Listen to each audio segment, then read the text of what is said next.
the story we tell ourselves about plastic. I wonder if when they created plastic, they would realize that it was going to create such an impact on our world. I mean, you think about the fact that when you come out of the womb, the first thing you come in contact with, probably even before your mother, is a plastic bracelet that says your name on it. It's around your wrist. David de Rothschild is the founder of Adventure Ecology, an organization that harnesses the power of dreams, adventures, and stories in order to inspire, educate, and activate individuals, communities, and businesses to start moving towards a smarter, more sustainable planet. Sustainable development has become the popularized expression for Agenda 21. Agenda 21 is the 1992 United Nations Rio Declaration on the Environment and Development. Agenda 21 defines itself as the comprehensive plan of action to be taken globally, nationally, and locally. The red are areas that are to be off limits to human beings. If you live there, you won't. The black areas, the black dots, are the smart growth zones that for human beings are to be stacked and packed and children cared for by the state. An exhibition was focused on climate change and really focused on diminishing ice caps, the fact that they're rapidly melting. And I got back and I was talking to friends and I was engaged with them on this project, and I realized that this was an issue that for the most part just wasn't connected with people. We're talking about CO2 in our atmosphere, but it's just, you can't touch it, feel it. I mean, what does a ton of CO2 smell like? So here we're looking at the ice core record from Vostok. And in the red, we see temperature going up from early time to later time at a very key interval when we came out of a glaciation. And we see the temperature going up, and then we see the CO2 coming up. CO2 lags behind that increase. It's got an 800-year lag, so temperature is leading CO2 by 800 years. There have now been several major ice core surveys. Every one of them shows the same thing. The temperature rises or falls, and then, after a few hundred years, carbon dioxide follows. The ice core record goes to the very heart of the problem we have here. They said, if the CO2 increases in the atmosphere as a greenhouse gas, then the temperature will go up. But the ice core record shows exactly the opposite. So the fundamental assumption, the most fundamental assumption of the whole theory of climate change due to humans is shown to be wrong. But how can it be that higher temperatures lead to more CO2 in the atmosphere?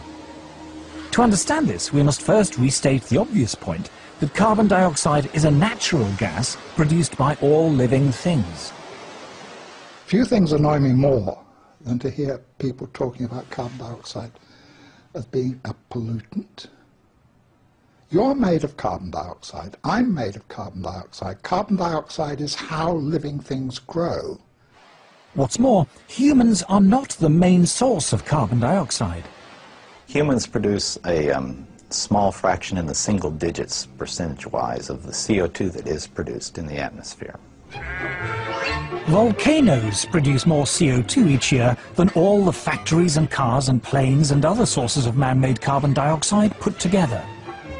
More still comes from animals and bacteria, which produce about 150 gigatons of CO2 each year, compared to a mere 6.5 gigatons from humans. An even larger source of CO2 is dying vegetation, from falling leaves, for example, in the autumn. But the biggest source of CO2 by far is the oceans. They talked about those emails that were leaked from the University of East Anglia earlier last month. And they said that those emails had really shaken trust in climate science, and that this process has to be built on a firm foundation of trust, and that a lot of countries could lose out economically. I'd like to know your opinion about the burgeoning ClimateGate scandal and the IPCC fraudulent emails that have been leaked out, which basically show that the data has been toyed with for decades. And effectively, there's no way to really determine that there's any global warming going on at all. No, listen, you know, I mean, I'll answer that straight away. No, and I appreciate your viewpoint, and I totally respect that. You know, I mean, that's the end of the day, you know, that's what opinions are for, and that diversity in opinions is what creates change, and curiosity creates change. And, you know, the reality is that climate science is a very, very broad area, and there's many variables in climate modeling that's outside of our control. And unfortunately, that, because of the pure nature of that has been used extensively by individuals and corporations and governments to manipulate the system, to be able to try and tell us a story that our planet isn't actually changing because of, you know, our impact. And we start to create this very futile debate.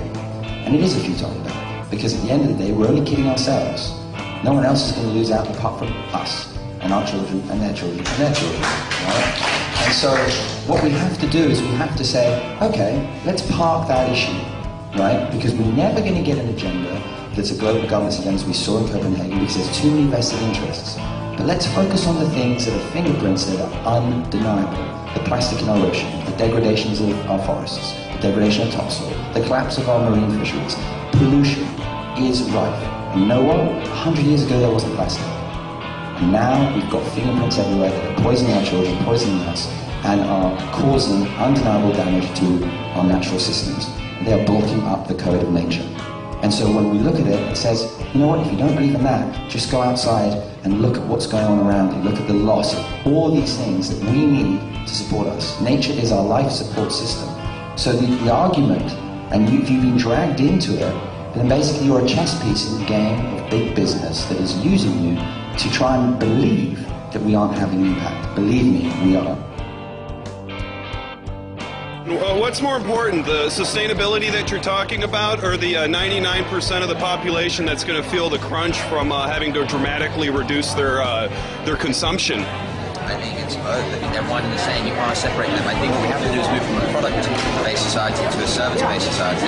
We start to revalue, like, you know, what's important to you. Do I need to give you a product? Does that equal happiness? Yeah. Do I actually say, hey, listen, I can share some information with you, and you can share some information with you that's just as enriching as handing you a single throwaway item? David, it would seem like population reduction would seem extraordinarily convenient to this sustainability. Nature has a way of doing that. That's great. Good. Wow, nature, huh? Yeah, nature does. Put them together. All in the same sandbox, man. Yeah, that's interesting. Can I give you a hug? I've followed you guys, I've seen you, and you've been there, and I love your skepticism and certain things, and you know, obviously, you know, everyone's entitled to. Can I give you a hug? I'm right. Okay. How about a handshake? Yeah, of course. I'm not human. I don't have any reptilia coming out of anywhere, you know. But you know, I wish I did. I'd be running around doing all sorts of things. And we'd be getting on camera. Yeah, you would be. You missed that one. Oops. Well, thanks for saying it anyway, and I hope you continue to spread the message. That's what's important. Yeah, me too, man. For sure. Thank you very much. I appreciate it. And I respect your views, you know. I mean, I totally respect your views. And that's what we're all entitled to, is our choices. You know, what the most impressive thing about Copenhagen was actually the individuals who turned up, the community groups, the people who were passionate, said, this is affecting on the ground. God bless the third world nations who stood up, because the deal they were given was absolutely unacceptable. I agree with you. And if we really want to talk about the global humanity and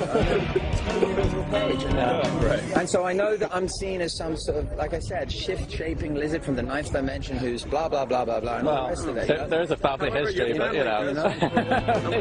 The GM thing is... GM is screwed, man. Oh, man. Have you seen the latest thing that Monsanto's come out with? It's like nasty. Yeah. It's so exciting. Yeah. And when you said to me, you know, it's at that high level, but we need to... Well, the thing is, they don't, you're not allowed to even label things as GM in the States. It's messed up. It's messed up, man. Yeah. Thank you, David. So, yeah, DU, if you keep... I know dioxins and phthalates and stuff, they're sort of related to plastics, but all the time... Aren't we nuts, though? Aren't we nuts? And we turn around and we suddenly say, oh, we're all getting poisoned. Why are we all sick?